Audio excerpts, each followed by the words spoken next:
स्वागत है आपका यात्रा सीने चैनल में। ये पूरी सीरीज आदि कैलाश की है। तो कौन सी सीजन में जाना चाहिए, क्या सावधानी रखनी चाहिए, वेदर की जानकारी और तो और कोटा से निकलते ही दिल्ली एक्सप्रेस हाईवे पे नाश्ते के लिए क्या कोई जुगाड़ लगाना पड़ा। ये एक किला है इंदिरागढ़, लेकिन इसे भूतिया किला कहते हैं। तो क्या हम वहाँ पे जा पाए और क्या बारिश की वजह से हम आज मथुरा पहुँच पाएंगे, ये सब आपको आगे देखने को मिलेगा। तो सारी जानकारी के लिए वीडियो लास्ट तक जरूर देखें। चलिए शुरू करते हैं आदि कैलाश पार्ट 2। हिमांशु भाई, गुड मॉर्निंग। Good morning. बोलो। बस तो अभी और कहाँ चलते हैं? मथुरा। मथुरा। चलो ठीक है। कल रात हमने कोटा में जहाँ नाइट स्टे किया था वो श्रीजी इन होटल था, बिल्कुल हाईवे के पास।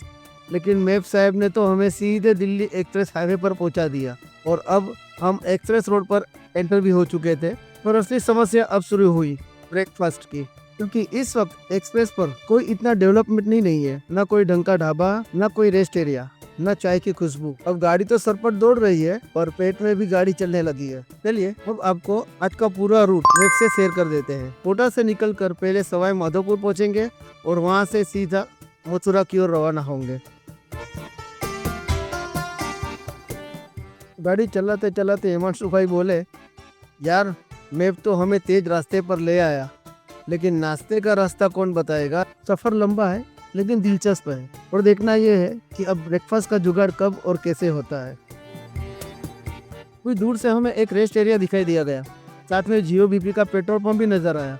लेकिन जैसे ही पास पहुंचे पता चला कि अभी तक कुछ ठीक तरह से यहाँ से खुला नहीं है। यहाँ तक कि पेट्रोल पंप भी बंद पड़ा हुआ है। हाँ, लेकिन रेस्ट एरिया के बगल में छोटा सा स्टॉल जरूर लगा हुआ था। ये जो सेटअप है वो पूरा अनऑफिशियल है, क्योंकि एक्सप्रेस वे के पास आप इस तरीके से कोई भी स्ट्रक्चर नहीं बना सकते। तो हमें भी अगर नाश्ता करना है तो हमें इस रेलिंग को कूद के उस तरफ जाना पड़ेगा। कसरत करके मेहनत का फल मीठा होता है। यहाँ पे मेहनत का फल नाश्ता है। जैसे ही वहाँ वालों ने हमारी फैमिली को आता देखा, फटाफट टेबल कुर्सियाँ सजा दी गई।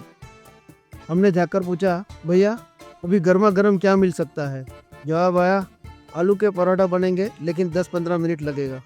प्याज के पकौड़े तुरंत तैयार हो जाएंगे। भूख ने इंतज़ार करने के मूड में ही नहीं छोड़ा था, तो तुरंत पकौड़े का ऑर्डर दे दिया गया। लेकिन जब तक वो बनते हमने भी अपना घरेलू खजाना खोल दिया था। अब तो जानते ही हैं, गुजराती लोग जहाँ भी जाते हैं अपना नाश्ता साथ लेकर चलते हैं। और फिर ये तो हमारी पूरी कैंपिंग ट्रिप है। हमारा किचन, हमारा सामान, सब कुछ साथ में मौजूद है। लेकिन आज सफ़र का पहला ही दिन है, तो भला कौन पूरा सेटअप फैला था। और जो घर से लाए थे वो ही निकाला। फिर चाय आई, पकौड़े आए, जल्दी जल्दी नाश्ता ख़त्म किया और फिर से हम निकल पड़े एक्सप्रेस हाईवे पे।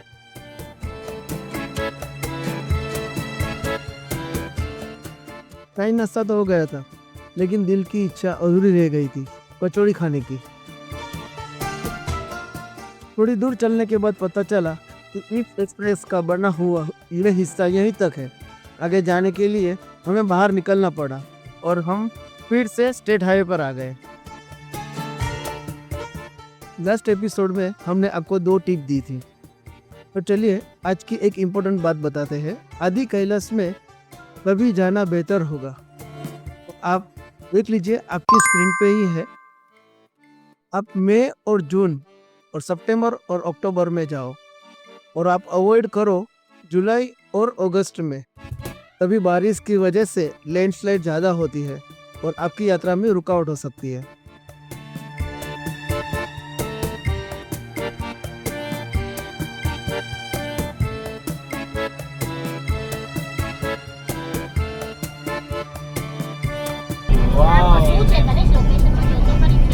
हाँ, जरा लोकेशन देख के बताओ हमें, ये कौन सा किला है, तो हमें पता तो चले, हम अपने दर्शकों को कुछ जानकारी दे सकें। थोड़े आगे बढ़े ही थे कि एक पहाड़ी पर बना भव्य किला नजर आया। गूगल मैप खोला तो पता चला इसका नाम है इंदिरागढ़ किला। देखने में इतना आकर्षक कि अंदर जाने का मन होने लगा। लेकिन जब और जानकारी ली तो मालूम हुआ कि इसे लोग हॉन्टेड बताते हैं और यहाँ जाना वर्जित माना जाता है। थोड़ा रोमांच था, थोड़ी जिज्ञासा थी, लेकिन फिर भी हमने आगे बढ़ना ही बेहतर समझा। और तभी कुछ दूरी पर एक गांव आया। वहाँ कढ़ाई में गर्मा गर्म कचौड़ियाँ बन रही थी। बस गाड़ी तुरंत साइड में लगा दी और जैसे ही हम रुके उसे माहौल ही बदल गया। एक हवाएं चलने लगी, बारिश शुरू हो गई और बारिश में गर्मा गर्म कचौड़ी, दोस्तों जैसे सोने पे सुहागा हो गया। चलो कचौड़ी टेस्ट करते हैं और आपको बताते हैं।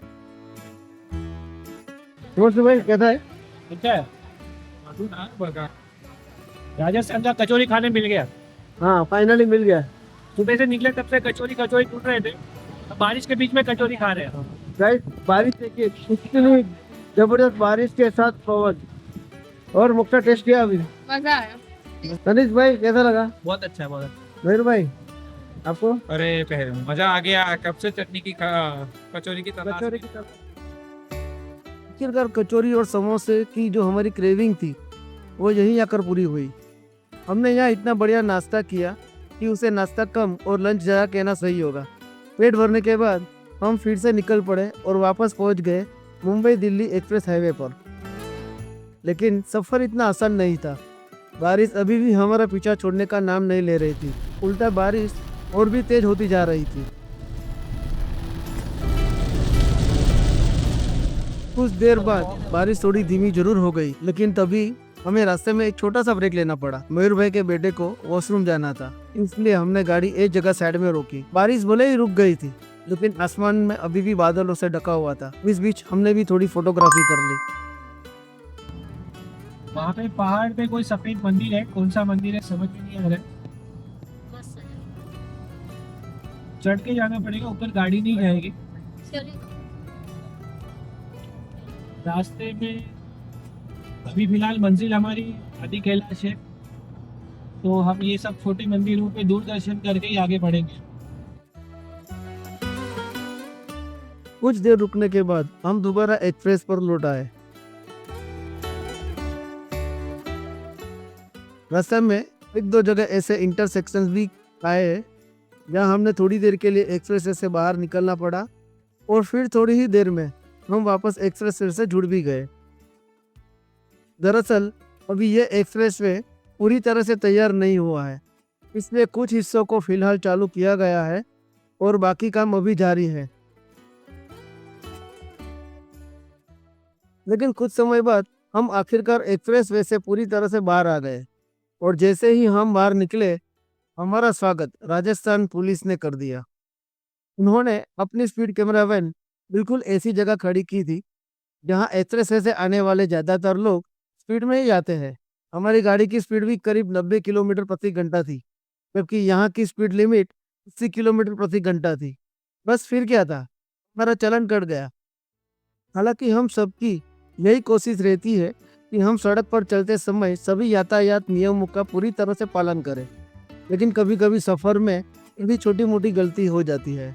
अब हम हमारी मंजिल से ज़्यादा दूर नहीं है, साइन बोर्ड भी आ गया है। फिर दोस्तों, आगे बढ़ते हुए अब हम राजस्थान और उत्तर प्रदेश की बॉर्डर को पार कर रहे हैं। सामने बोर्ड लगा हुआ था, उत्तर प्रदेश में आपका स्वागत है। समय दोपहर का 3:15 बज चुके हैं और हम यूपी में एंट्री कर चुके थे। अब हमें लगने लगा कि अगर सब सही रहा तो समय रहते हम उत्तर प्रदेश भी पहुंच ही जाएंगे। रास्ते में आगे बढ़ते हुए हमें एक जगह गन्ने का जूस बेचने वाले भाई साहब दिख गए। मौसम यहाँ बिल्कुल अलग था, यहाँ बारिश नहीं थी और हल्की फुल्की गर्मी महसूस हो रही थी। तो सबने सोचा क्यों ना थोड़ा फ्रेश हुआ जाए। किसी ने गन्ने का जूस लिया तो किसी ने चाय पीना बेहतर समझा। थोड़ी देर रुकने के बाद चाय और गन्ने के जूस का मजा लेने के बाद हम फिर से अपने सफर पर निकल पड़े। और आखिरकार करीब शाम 4 बजे हम मथुरा शहर में एंट्री कर चुके थे। आप यहाँ सामने लगा हुआ मथुरा वृंदावन नगर निगम का बोर्ड देख सकते हो।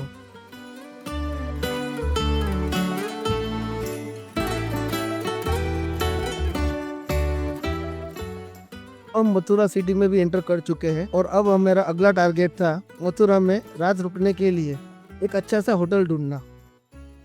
अगर आप भी मथुरा में रुकने का प्लान कर रहे हो, मथुरा में ठहरने के लिए सबसे बेहतर जगह होली गेट के आसपास मानी जाती है, क्योंकि यहीं तक आप अपनी कार आसानी से ले जा सकते हो।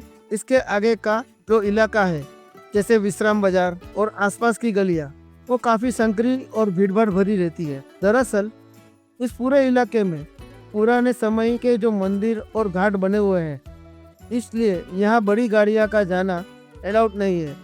यहाँ सिर्फ साइकिल रिक्शा या फिर इलेक्ट्रिक रिक्शा ही चल सकती है। इस वजह से हमने भी फैसला किया कि होटल होली गेट के आसपास ही ढूंढा जाए। होटल ढूंढने का सबसे आसान तरीका भी मैं आपको यही बता देता हूँ। इसे आप इस वीडियो की एक छोटी सी ट्रायल टिप भी मान सकते हो। अगर आप किसी भी शहर में ठहरने का प्लान बना रहे हो तो सबसे पहले गूगल मैप ओपन कीजिए और जिस एरिया में रुकना चाहते हो उस जगह पर अपना बजट डालकर सर्च कीजिए।